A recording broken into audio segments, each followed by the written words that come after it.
ምክንያቱም አንድ ነገር ማወቅ ያለብን ይሄ ምርምር የብዙ አርሶ አደሮችን ህይወት ቀይሯል።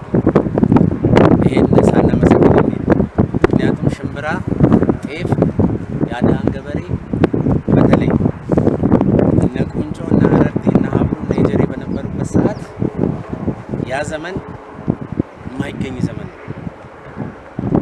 ህይወት ተቀይሯል። ከሳር ቤት ወደ ቆርቆሮ የተቀየረው እውነቱን ለመናገር ሽምብራ፣ ጤፍም ትልቅ አስተዋጽኦ አላቸው። ይሄን የምርምሩን ውጤት እንደ አርሶ አደር ሳላመሰግን አልሄድም ብዬ ነው። ሁለተኛ ሽምብራ እና ምስር ትንሽ ጥያቄ ውስጥ ገብቶ ነበር።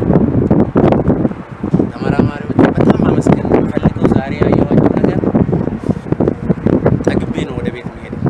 እንደ ዘር አምራች ወደፊት ምን ይዤ ምን ተስፋ አለኝ የሚለው ነገር እዚህ ጋር ተመስሎ አንደኛ እንዲሁ በማየት የጠገምናቸው ዝርያዎች አሉ እዚህ ውስጥ ወደፊት ካንዲዴት ሆነው በዝርያ አጽዳቂዎች ተጸድቁ። እኛም ደግሞ ግዴታ አለብን የምርምሩን ዝርያዎች ወስደን የማስተዋወቅ ግዴታ አለብን። እንደ ዘር አምራች ዝርያው እንዲስፋፋ መስራት ትልቅ ስራ አለብን። ይሄን እንሰራለን ቅብብሎች ስለሆነ ምርምሩ የራሱ ስራ ሰርቷል። እኛ ደግሞ ተቀብለን የራሳችንን ስራ እንሰራለን። እዚህ ጋር ብዙ አምራቾች አሉ፣ አርሶ አደሮች።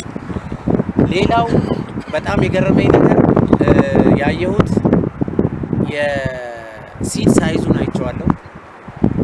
ኤክስፖርት ስታንዳርዱን የሚያሟላም ዝርያ እዚህ ውስጥ ስላለ አገር ውስጥ ብቻ ሳይሆን ወደፊት የውጭ ምንዛሪም የሚያመጡ ዝርያዎችን እዚህ ውስጥ አይቻለሁ። እግዚአብሔር እንግዲህ እንትኑን መጨረሻውን ያሳምርልን። ያየነው ነገር በጣም ጥሩ ነው። ቲሙ በጋራ ሆኖ ጥሩ ነገር ሰርቷል። ተስፋችንን አለምልሟል። በዚሁ ቀጥሉ ለማለት ነው። ሌላ ምንም ምለው ነገር የለም። አመሰግናለሁ።